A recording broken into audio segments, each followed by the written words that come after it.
Madame Jocelyne Alachko, présidente du Club Tourisme de Libreville, le CTL, et aussi la propriétaire du Nomade.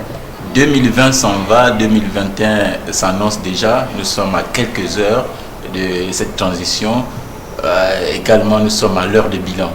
Le CTL, c'est un regroupement des opérateurs privés du secteur du tourisme.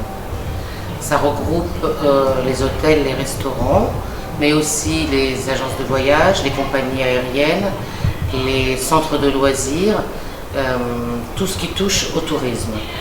Donc notre but est d'être un interlocuteur identifié auprès des pouvoirs publics afin de dialoguer directement avec eux sur l'ensemble du secteur. L'arrivée de la pandémie n'a pas été peut-être la bienvenue au niveau du CTL. Bon, je pense qu'effectivement le tourisme est le pan de l'économie le plus touché par la pandémie, du fait que on ne reçoit plus d'hommes d'affaires. Il faut savoir qu'au Gabon, 95% du tourisme, c'est du tourisme d'affaires. Et tant qu'on n'octroiera pas des visas aux hommes d'affaires, on sera complètement paralysé. Alors oui, effectivement, on nous a autorisé à réouvrir les hôtels, mais sans clients, qu'on n'a pas de clients. On nous a autorisé à réouvrir depuis le 1er novembre les restaurants, mais très peu de Gabonais, compte tenu du contexte économique, pensent à aller manger au restaurant. Donc c'est vraiment un pan de l'économie qui est touché. Cette pandémie pour nous a été terrible parce que de plein fouet, on a subi cette perte de chiffre d'affaires qu'on estime en moyenne sur l'ensemble du secteur à plus de 80%. Donc c'est énorme. Et on n'a aucune visibilité sur la sortie de cette crise dans la mesure où personne ne sait aujourd'hui quand vont revenir les hommes d'affaires, quand vont revenir nos touristes au Gabon. Donc c'est un peu compliqué pour nous d'envisager le tourisme de demain aujourd'hui. Avec la réouverture de vos activités, est-ce que ça remonte un peu ou c'est toujours timide? C'est très timide. C'est vraiment très très timide. On attend toujours l'accompagnement de l'État qui nous a promis en début de la pandémie. Aujourd'hui, l'État n'a fait aucun accompagnement dans notre secteur. Donc, comme je le disais à un de vos confrères récemment, ce n'est pas un prêt dont on aurait besoin, mais réellement d'un don pour pouvoir nous aider à souffler, parce que c'est très difficile de construire un tourisme de demain sans asseoir correctement le tourisme existant aujourd'hui. Tout à fait. C'est en moyenne en 2020 à peu près 4000 pertes d'employés impactés, soit parce qu'on n'a pas renouvelé les CDD, soit parce qu'ils sont en chômage technique, soit parce qu'ils sont en chômage partiel. Donc c'est vraiment énorme. Et ça, c'est un chiffre qu'on a essayé d'estimer. On était encore à fin octobre. À fin décembre, je pense que si on refait les chiffres, ce sera pire. On espère beaucoup que 2021 sera meilleur, 2021 sera meilleur.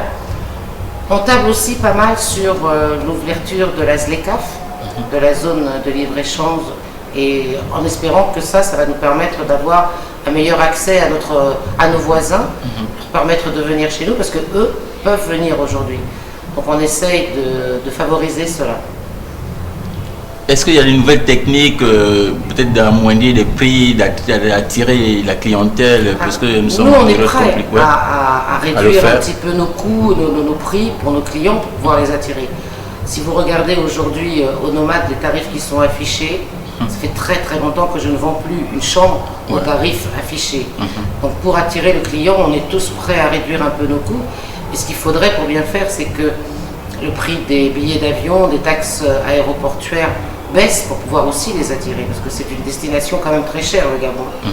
Donc si on veut pouvoir attirer nos clients, il faut réduire un peu tout ça. C'est toute une mise en place. Et puis je pense que l'État est conscient que le tourisme peut être un levier de l'économie, peut être une véritable relance de l'économie post-pétrole. Mais pour ça, il faudrait qu'ils nous aident à encore maintenir notre existence aujourd'hui, à ce qu'on existe encore. Et ça, c'est très difficile. En 2020, il y a plusieurs établissements qui ont mis la clé sous le paillasson. Je sais pas, je prends l'exemple du restaurant L'Adresse ou le Locua ou le Royal Palm qui sont complètement fermés aujourd'hui. Est-ce qu'ils rouvriront un jour? On ne sait pas, mais c'est très difficile. Pour nous c'est véritablement difficile de continuer à exister et à maintenir notre chiffre d'affaires. C'est compliqué. Est-ce que malgré le fait d'avoir baissé les tarifs, ça arrange l'entreprise, le Numan? Vous arrivez à soulever la tête quand même? Voilà.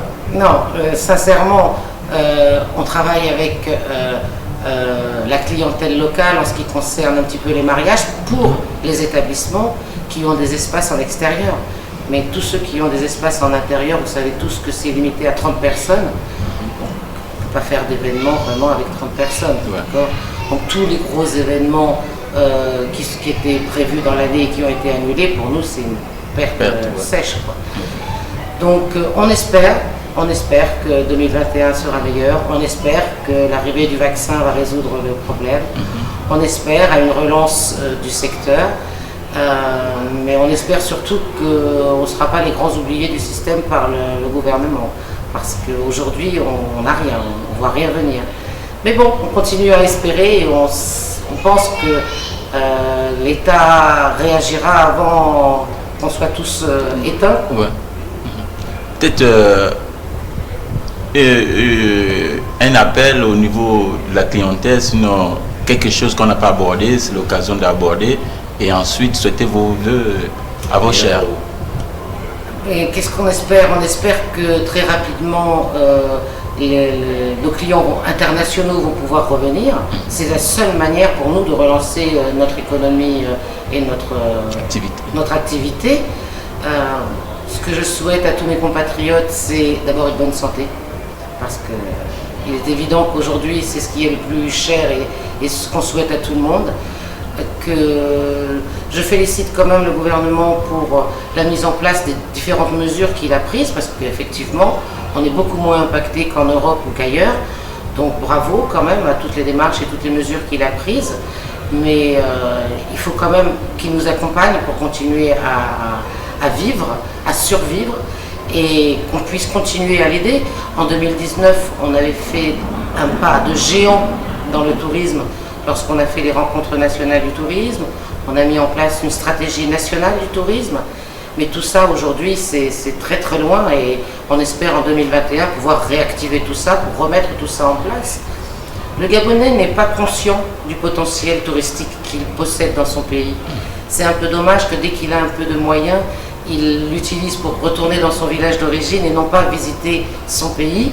Donc ce qui serait bien, c'est que dès les premières années de scolarisation, on apprenne aux enfants à connaître leur pays, à apprivoiser l'étranger qui vient, de manière à l'accueillir un peu comme une manne, parce que le tourisme, s'il se développe au Gabon, c'est de la création d'emplois, c'est des retombées sur les collectivités locales, c'est des entrées de devises, donc c'est un énorme bonus pour le Gabon. Ouais. Donc véritablement, j'espère que le gouvernement en prendra conscience et qu'il nous aidera dans ce sens-là.